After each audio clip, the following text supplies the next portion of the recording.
I'm 50 years old and I've lived in this town my entire life.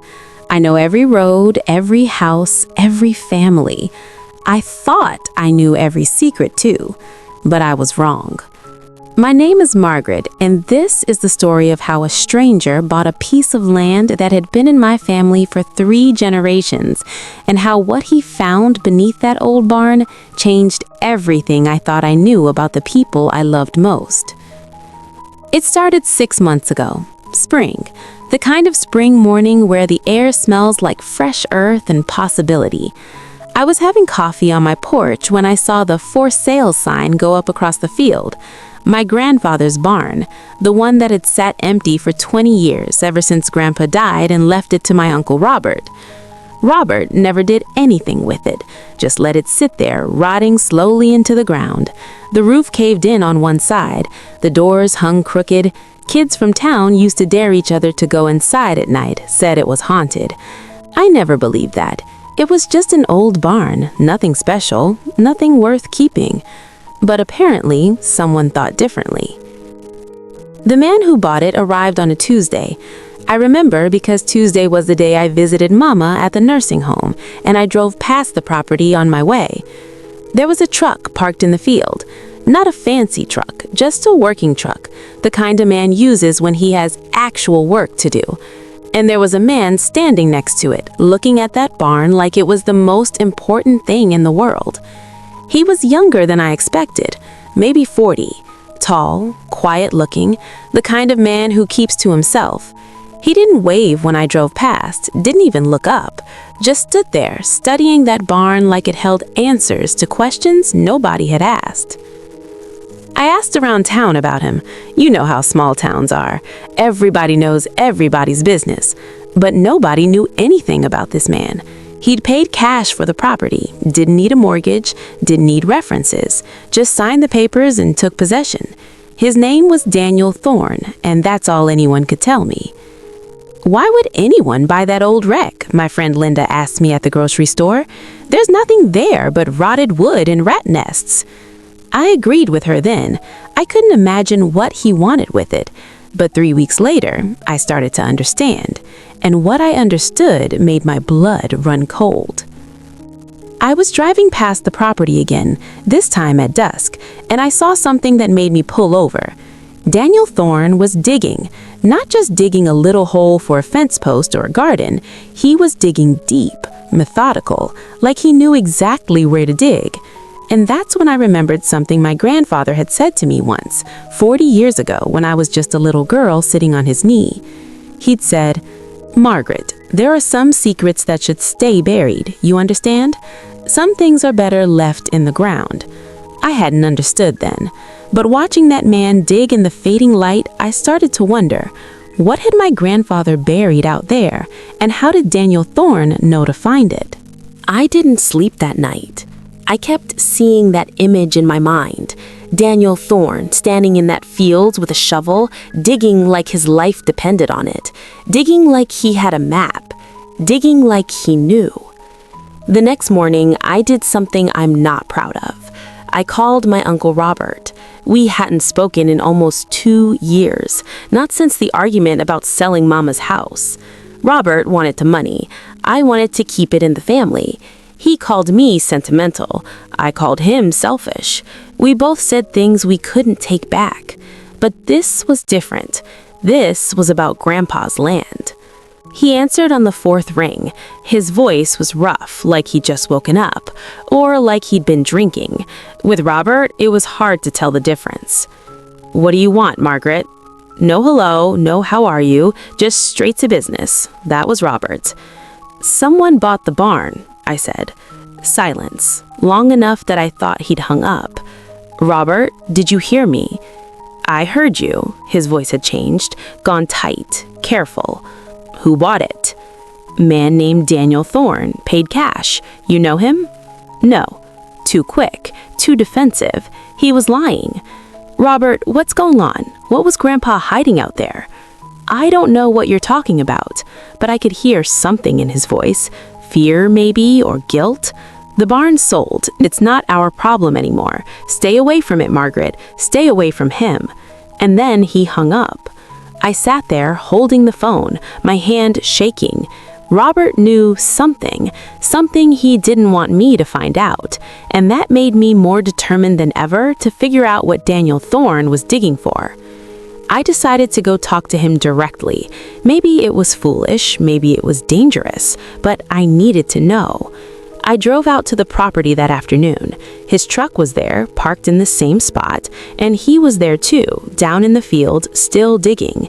He'd made progress. The hole was deeper now, maybe 6 feet deep, maybe more. I got out of my car and walked toward him. My heart was pounding so hard I could feel it in my throat. He didn't look up until I was maybe 20 feet away. Then he stopped digging and turned to face me. Up close, I could see he was tired, really tired, like he hadn't slept in days. His hands were blistered, his shirt was soaked with sweat, but his eyes were determined, focused. "Can I help you?" His voice was quiet, polite, not what I expected. "I'm Margaret Holloway," I said. "My grandfather used to own this land." Something flickered across his face. Recognition? Sympathy? I couldn't tell. "I know who you are," he said. That stopped me cold. "How?" He leaned on his shovel and looked at me for a long moment. Then he said, "Because I've been looking for you for 3 years, and what I'm about to tell you is going to destroy everything you think you know about your family." My legs felt weak. "What are you talking about?"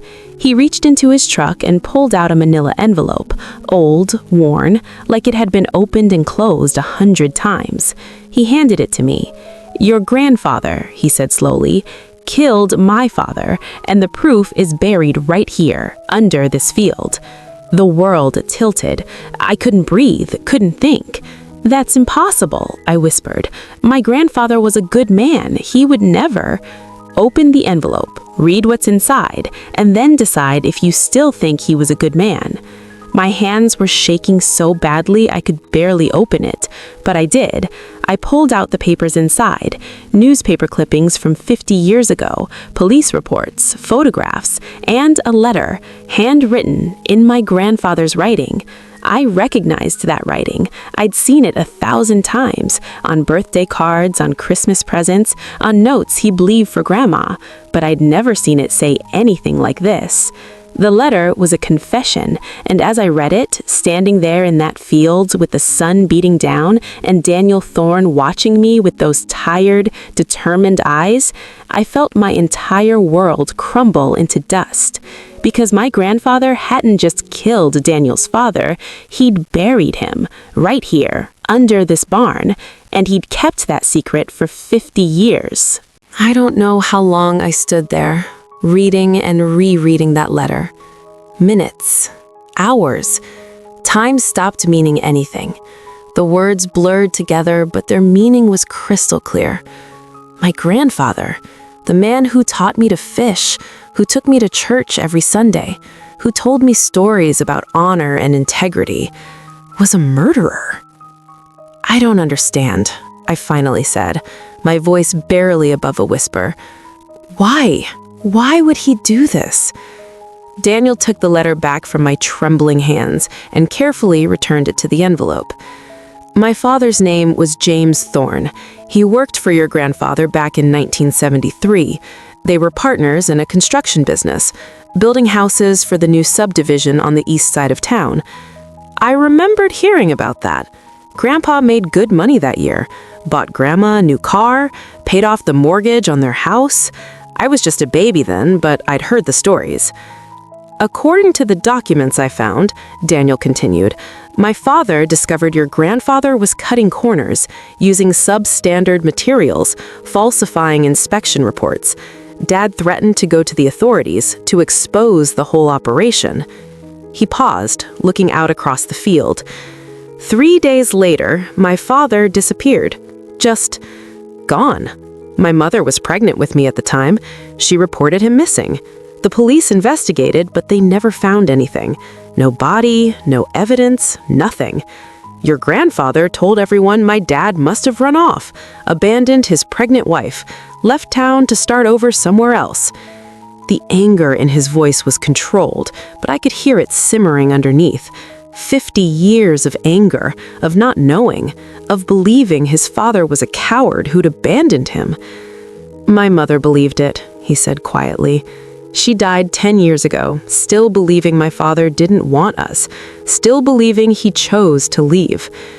"I'm so sorry," I said, and I meant it, but the words felt inadequate, useless. "I didn't know the truth until 3 years ago," Daniel said. "I was going through my mother's things after she passed, found a box she'd kept hidden in the attic. Letters my father had written to her before he disappeared. Love letters, plans for the future, plans for me, even though I wasn't born yet. He was excited to be a father, Margaret. He didn't run away. He would never have run away." He pulled out another document, older than the others, yellowed with age. "This is the last letter he wrote, 2 days before he vanished.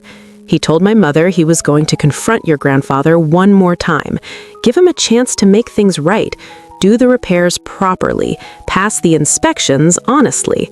He said if your grandfather refused, he'd go to the authorities the next morning." "But he never got the chance," I said, understanding now. "No, because your grandfather killed him that night, and according to the confession you just read, he buried him right here, under the barn floor, poured concrete over him, built his workshop on top of the grave." I felt sick, actually physically sick. I turned away and took several deep breaths, trying not to vomit. "How did you get the confession?" I asked when I could speak again. "It was sent to me, anonymously, 3 years ago, postmarked from this town, no return address, just the letter and copies of these documents. Someone knew what your grandfather did. Someone wanted me to know the truth." "Who?" He looked at me meaningfully, and I understood.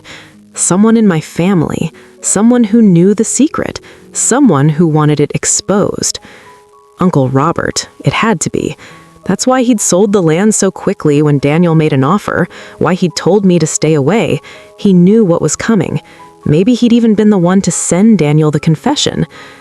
I've spent 3 years gathering evidence, tracking down records, confirming dates, making sure everything was solid. And then I bought this property because I'm going to find my father's body. I'm going to prove what your grandfather did, and I'm going to give my father the burial he deserves. "The police," I started to say.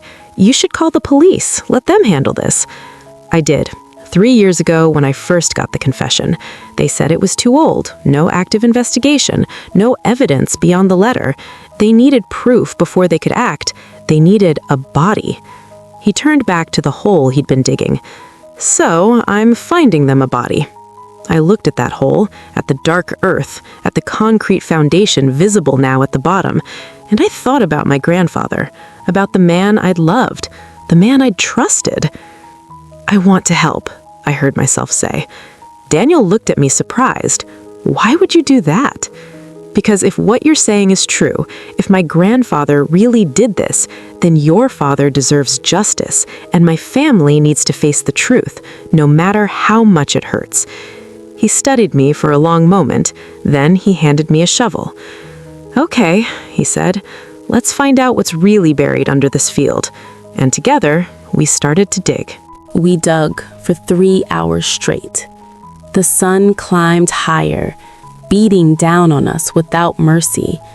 My hands blistered, my back screamed, but I kept digging because I needed to know. I needed to see the truth with my own eyes. Daniel worked methodically, carefully, like an archaeologist uncovering something precious. I suppose, in a way, he was. This wasn't just dirt and concrete to him.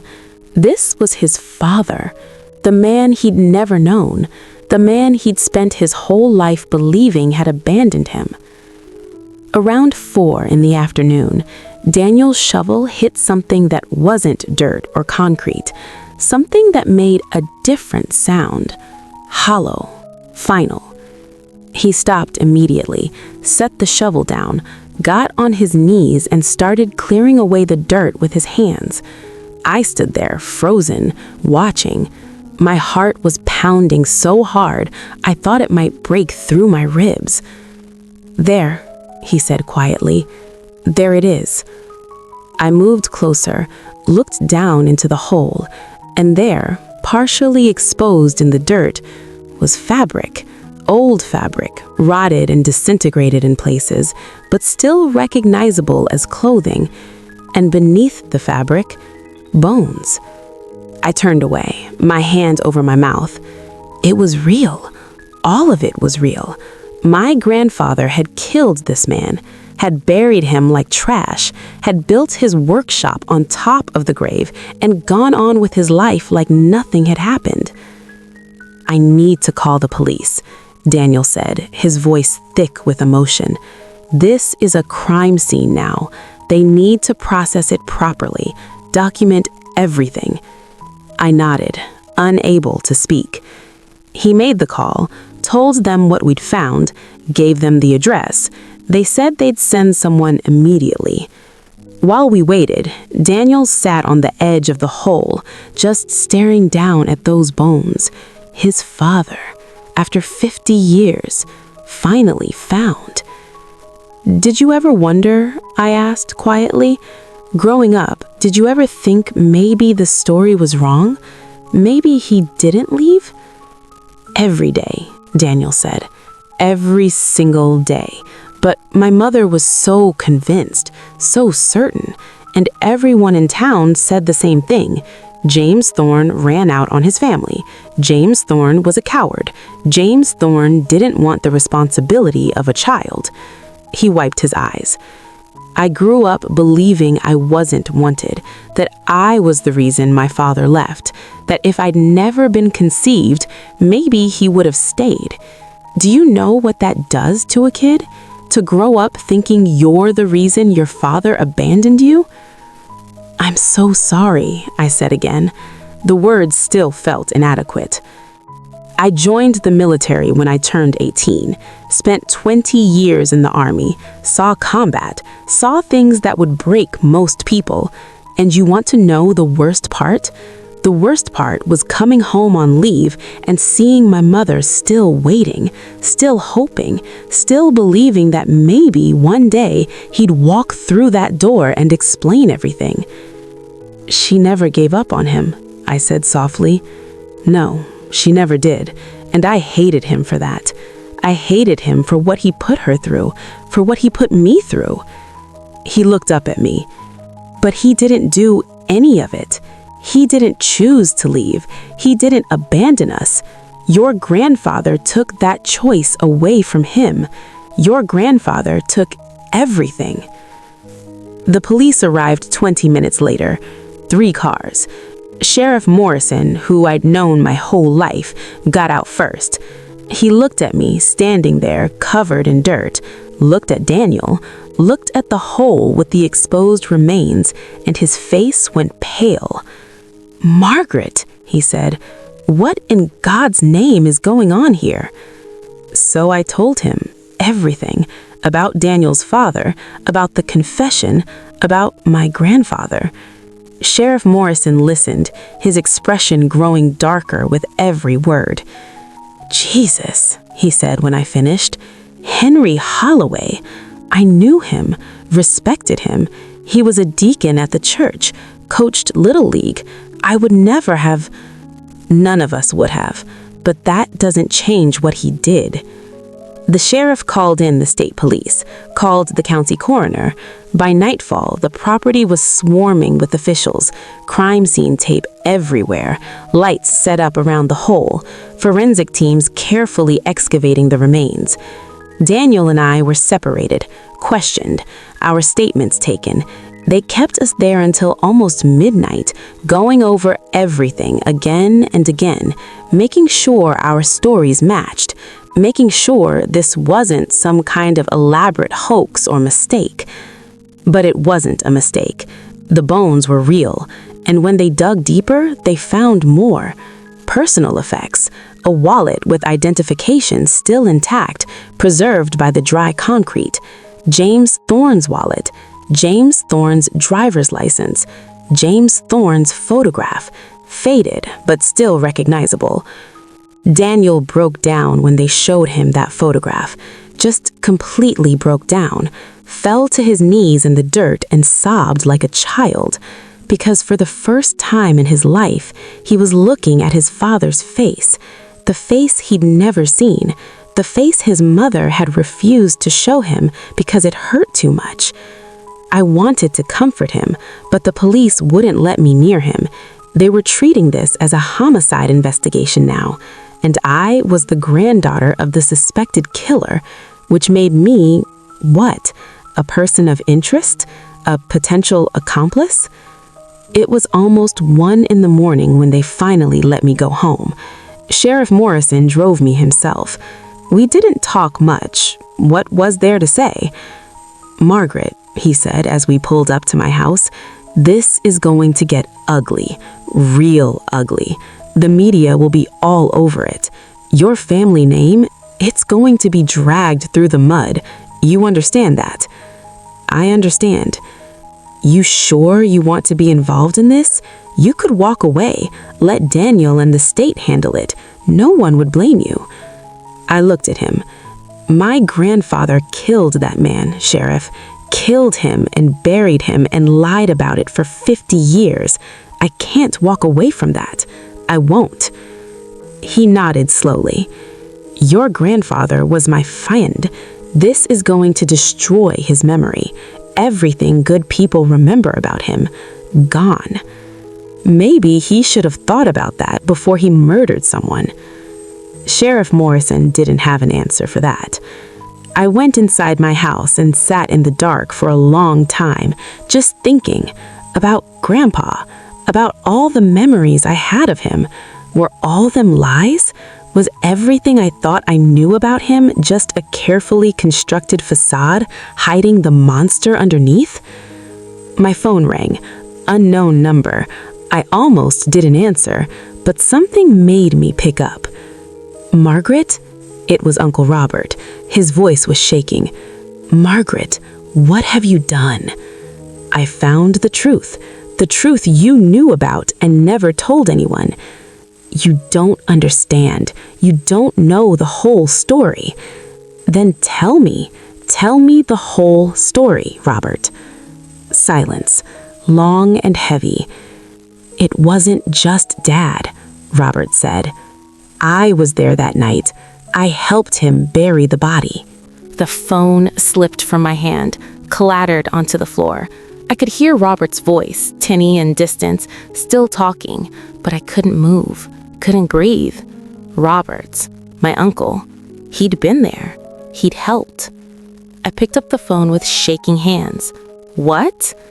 "I was 17, Robert said, his voice breaking, just 17 years old. Dad came home that night, panicked, said there'd been an accident, said James Thorne had fallen, hit his head, said he was dead, and we had to hide the body or Dad would go to prison." "An accident," I repeated, numbly.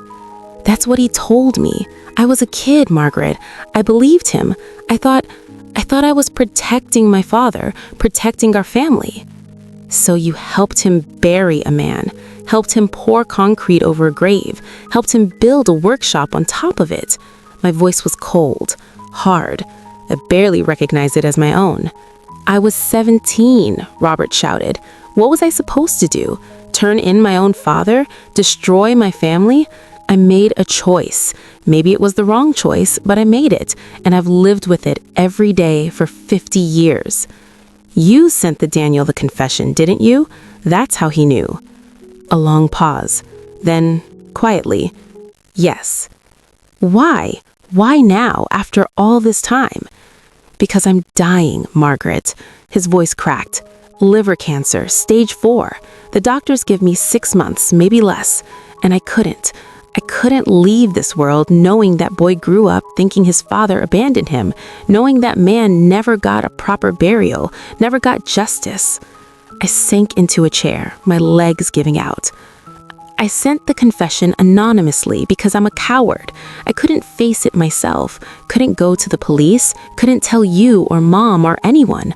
But I thought I thought if Daniel knew, if he had proof, maybe he'd do what I couldn't. Maybe he'd find his father. Maybe he'd get closure. You used him, I said. You used him to do your dirty work so you wouldn't have to face the consequences. Yes, and I'm going to hell for it, for all of it. But at least that man's son will know the truth. At least James Thorne can finally rest in peace.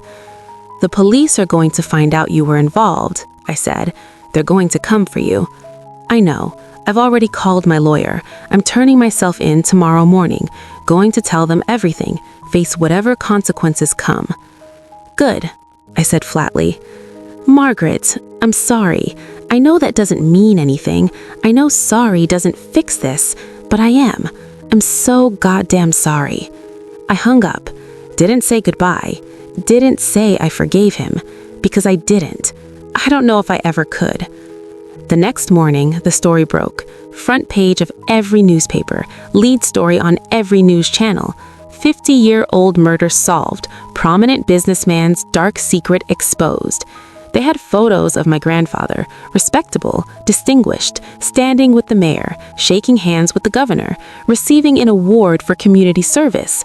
And next to those photos, they had a photo of James Thorne, young, smiling, holding his pregnant wife, my mother, beaming at the camera, a man with his whole life ahead of him, a man who never got to meet his son. The media descended on our town like locusts, reporters everywhere, camera crews on every corner.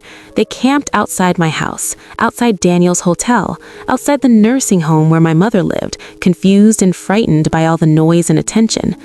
I went to see her that afternoon, sat by her bed and held her hand while she asked me over and over what was happening.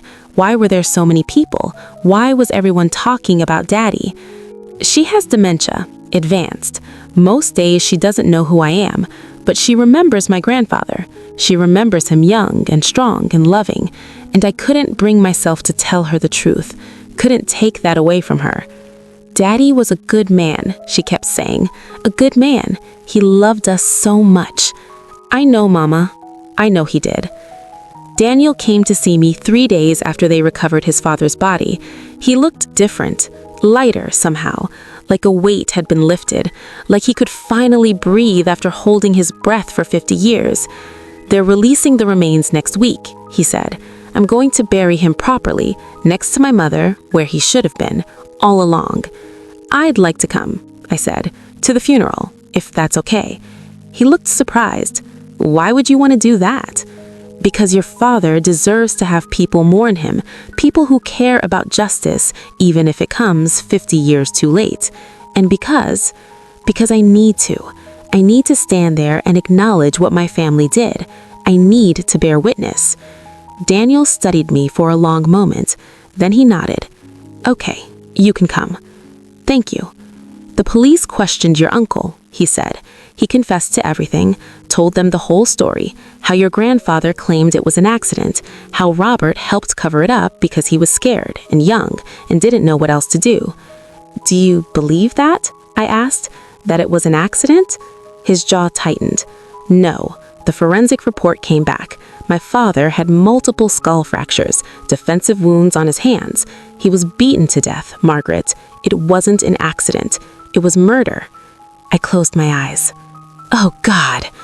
Your grandfather killed him in a rage, probably because my father threatened to expose the construction fraud, probably because he was afraid of losing everything he'd built. So he took a life, destroyed a family, and then he went home and played the respectable businessman for 50 more years. What about Robert? What will happen to him? The DA is considering charges, accessory after the fact, obstruction of justice.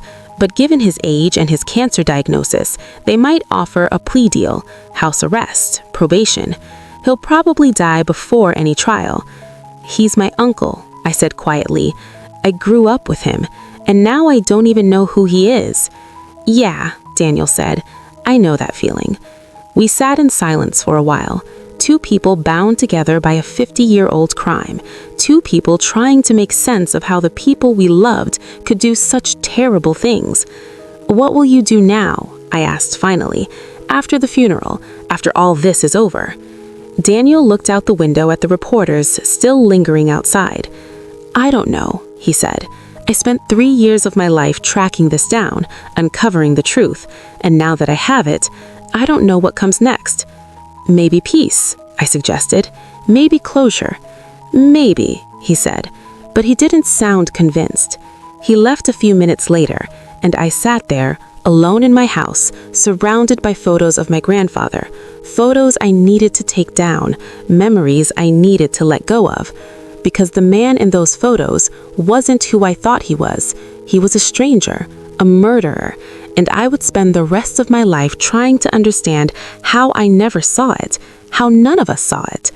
But as I started taking down those photos, packing them away in boxes, I found something I hadn't expected. A journal. My grandfather's journal, hidden in the back of a frame. And inside, on the very last page, he'd written something that made my blood run cold. "God forgive me for what I've done, but I would do it again to protect what's mine." No remorse, no regret, just cold calculation and justification. And in that moment, I understood. My grandfather wasn't a good man who made a terrible mistake. He was a man who believed his empire, his reputation, his comfort were worth another human being's life. And somehow, that made it even worse. The funeral was on a Thursday. Small, quiet. Just a handful of people at the cemetery on the edge of town. Daniel had asked for it that way. No media, no spectacle, just a son finally laying his father to rest. I stood at the back, not wanting to intrude, but Daniel had seen me arrive. He nodded once, acknowledging my presence, and I nodded back. The casket was simple, pine wood, modest.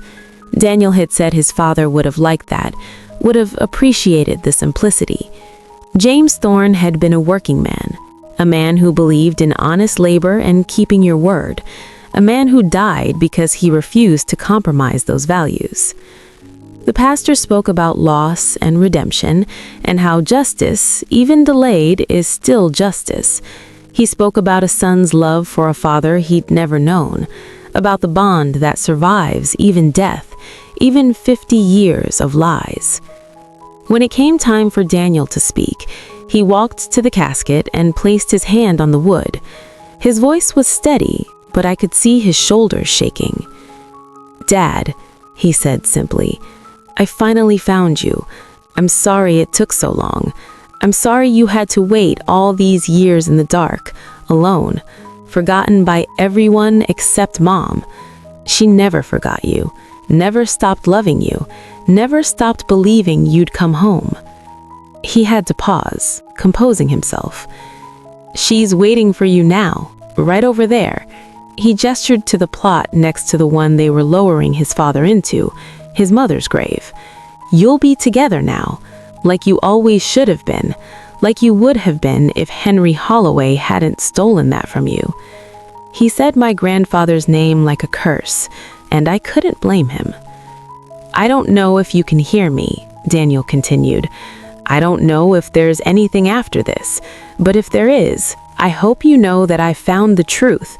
I cleared your name. Everyone knows now that you didn't abandon us, that you were a good man who stood up for what was right, even when it cost you everything." He placed a photograph on top of the casket, the one of James and his mother, young and in love, and full of hope for the future they'd never have. "Rest now, Dad. You've waited long enough." They lowered the casket into the ground. Several people came forward to throw flowers or dirt. Daniel stood there until the very end, until the last shovelful of earth covered his father's grave. And then he just stood there, staring at the freshly turned soil, not moving. I waited until everyone else had left. Then I walked over to him. "Thank you for letting me come," I said quietly. "Thank you for being here," he replied. "I know it wasn't easy." Nothing about this has been easy. We stood there in silence for a moment, two people on opposite sides of a 50-year-old tragedy, trying to find some kind of understanding. "The DA called me yesterday. They're charging your uncle with accessory after the fact and obstruction of justice. But because of his cancer, because he cooperated fully, they're recommending house arrest and probation. He'll likely die at home instead of in prison. Is that justice? I asked. I don't know, Daniel admitted. Maybe, maybe not. But at least he admitted what he did. At least he tried to make it right, even if it took him 50 years to find the courage. And my grandfather, his reputation, destroyed, as it should be. They're removing his name from the library he donated money to build, the community center he funded, every plaque, every award, every memorial, all of it, gone. Henry Holloway will be remembered as a murderer, not a pillar of the community. It hurt to hear. Even knowing what he'd done, even understanding that he deserved it, it still hurt, because he was still my grandfather, still the man who taught me to tie my shoes and read bedtime stories, and made me feel safe when I was scared. How do you reconcile that? How do you hold both truths in your head at the same time? That someone can be loving and kind to you while being a monster to someone else. I found his journal, my grandfather's. He wrote about what he did, about killing your father. And you know what the worst part was? He wasn't sorry. He wrote that he'd do it again, that protecting his business, his reputation, was worth more than your father's life. Daniel closed his eyes. Yeah, that sounds about right. I don't know how to live with this, I admitted. How to wake up every morning knowing that half my DNA comes from a murderer, that the man who shaped who I am was capable of something so evil. You're not him, Daniel affirmed. You proved that when you helped me dig, when you stood up for the truth, even though it destroyed your family's name. You're not your grandfather, Margaret. You're better than he ever was. I hope you're right. I am. He looked at me. What will you do now? I thought about that. About my life in this town, about the whispers that would follow me everywhere now, about the looks, the judgment, the assumption that I must have known something, must have been complicit somehow. I don't know, I said honestly. Maybe I'll stay, face it head on, refuse to be ashamed of something I didn't do, or maybe I'll leave, start over somewhere else where nobody knows the Holloway name. Whatever you decide, Daniel said, I want you to know something. You didn't have to help me. You could have walked away, protected your family secret, let my father stay buried, but you didn't. You chose truth over comfort, justice over reputation. That takes courage, real courage. Or stupidity, I said with a bitter laugh. No, courage. He held out his hand. Thank you, Margaret, for everything. I shook his hand, and then, surprising both of us, I pulled him into a hug. He stiffened for a moment, then hugged me back. Two people carrying the weight of a tragedy neither of us created, but both of us had to bear. When we pulled apart, I asked, "What about you? What will you do now?" He said, "I'm going back to my life, back to my job, my apartment, my routine. But I'll sleep better now, knowing my father has been found, knowing the truth is out there, knowing I kept the promise I made to myself when I read that confession 3 years ago." "What promise?" I asked. "That I'd find him, that I'd bring him home, that I'd make sure everyone knew James Thorne was a good man who died for doing the right thing." He placed a photograph on top of the casket, the one of James and his mother, young and in love, and full of hope for the future they'd never have. "Rest now, Dad. You've waited long enough." He walked away a few minutes later, got in his truck, and drove off, leaving me standing there in the cemetery, surrounded by the dead and their secrets. I visited my mother that evening. She was having a good day, relatively speaking. She recognized me, asked about my week, wanted to know if I was eating enough, sleeping enough, taking care of myself. I told her I was fine, told her everything was fine. She smiled and patted my hand.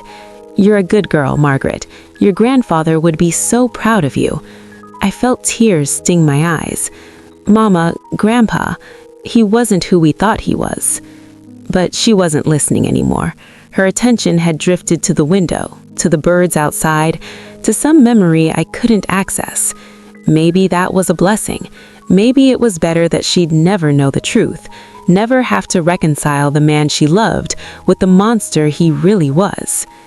I stayed with her until she fell asleep. Then I drove home through the quiet streets of the town I'd lived in my entire life.